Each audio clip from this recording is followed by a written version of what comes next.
Dystonia is a movement disorder that causes the body to contract involuntarily. Both men and women are affected.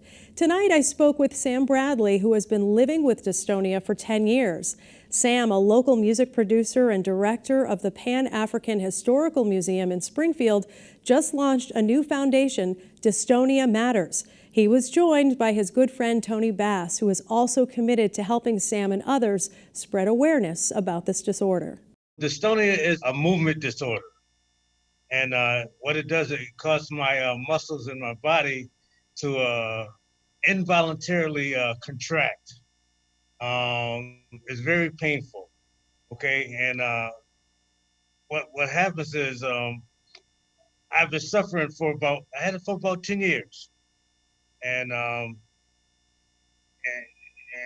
and there is no rhyme or reason for it. There's no cure for it.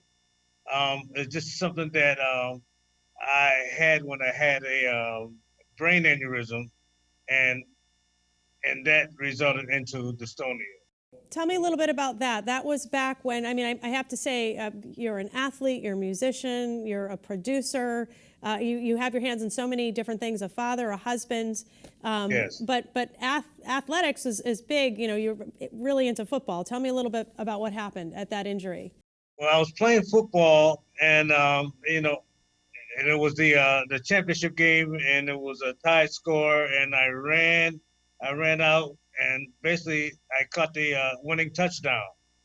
Then everybody came, grabbed me, put me up on their shoulders and everything, because we became the champions. But when they put me down, I don't know what happened, but I was incoherent. And so they started asking me a lot of different questions, and my answer was not right. And so then all of a sudden, they just said I fell down.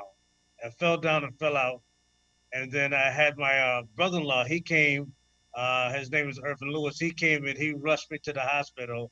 And they told him that if he wouldn't have got me there anytime sooner, I would have been gone. And that dystonia happened about 10 years after that injury? Yeah, once I had the brain aneurysm, the dystonia came in approximately 10 years after the injury. Now, I talked to my doctors, and he said normally it would happen right after. You know, I would have the brain aneurysm, and then I would have, which would result in dystonia. But he said for some reason, it happened 10 years after, and so he said that was a miracle. Tony, tell me a little bit about your involvement. I know that you and Sam collaborate on a lot of different great causes in the area, from PAMUSA. I know you're the commander of NAB Vets. You're in music together and Spirit Life Entertainment.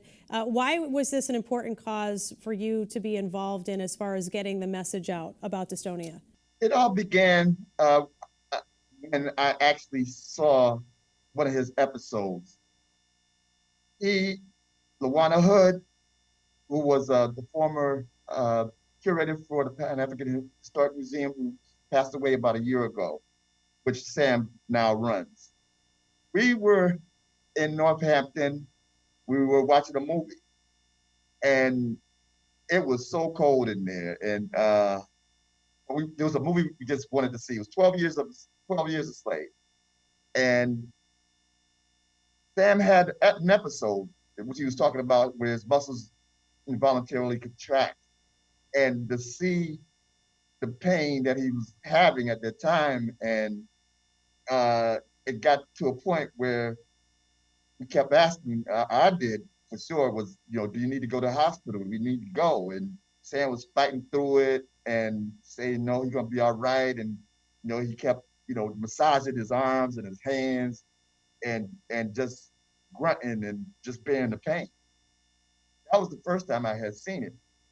And it bothered me so bad that someone could have something that severe, and there's nothing you can do about it. And so that's how I gravitated to his cause. And I saw it a few other times. I got to a point where I said, I asked the doctor if I could come to one of your sessions, and then he could talk about what that session is about. But just to videotape what he has to go through in order just to have a quality of life. Because like he said, there's no cure, but there are treatments. Sam, tell me a little bit about the organization that you founded, because I think as Tony had said, and he had never heard of this before, I had never heard of this before. Do you think a lot of people just don't know that this condition is out there and that there are so many people suffering from it? Well, that's the main reason why I started the organization called Dystonia Matters, the New England group. I started it because people don't know. Even when I got diagnosed with it, I asked my doctor, I said, what are you talking about? What is dystonia? And so, he told me what it is and how I got it and everything of that nature. But I started the organization because once I found out what I had, I was trying to find some other people who had it. And I couldn't find anyone. So I went on the internet and I found a group, a dystonia group. And so I joined it. And then I said, you know what? I'm going to form my own organization because I know I'm not the only one with it, but I know that there's a lot of people out there who are searching for groups to be involved with. There's over basically 1% of all Americans have dystonia, and basically dystonia is like as a cousin to Parkinson's or MS, and all those diseases or disorders combined, dystonia has more people who suffer from it. And so I said let me just form an organization. So if anybody needs to talk or who just got diagnosed with it, so people who have it can help those who just got it or just found out that they had dystonia. And is there any sort of treatment that helps in any way as you deal with this?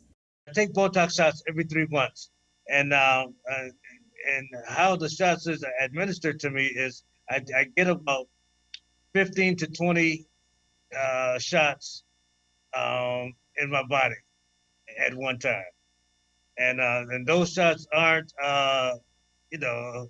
they're very painful as well, and you would think I would get used to it, but they hurt just as bad as when I first took it 7 years ago. Okay, but Botox is one of the things that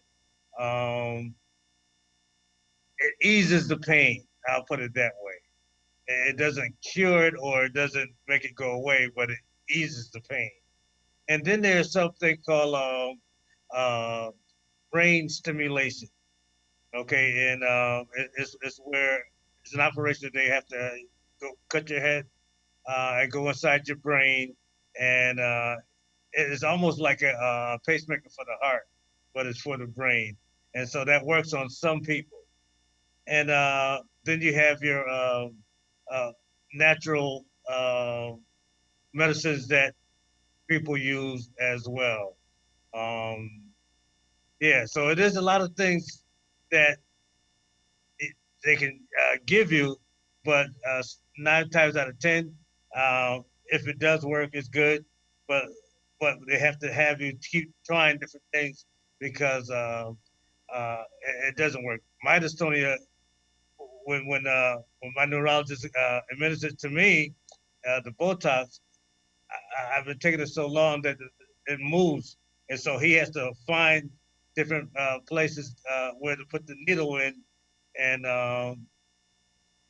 once again, that's very painful. Very painful. Tony, tell me a little bit about where people can find more information about this, and also about just, you guys are good friends, good buddies, but Sam does so much. You both do so much together. Just tell me a little bit also about him, being a leader on this. The best place to go is an institute that I communicate with periodically, and that's the Dystonia Medical Research Foundation. They're located in Chicago, and there are other institutions. There's one in New York that does extensive research as well, and I'm finding that there are other pockets of uh, medical medical institutions that are working on various types of neurological conditions, both in Boston and in Connecticut.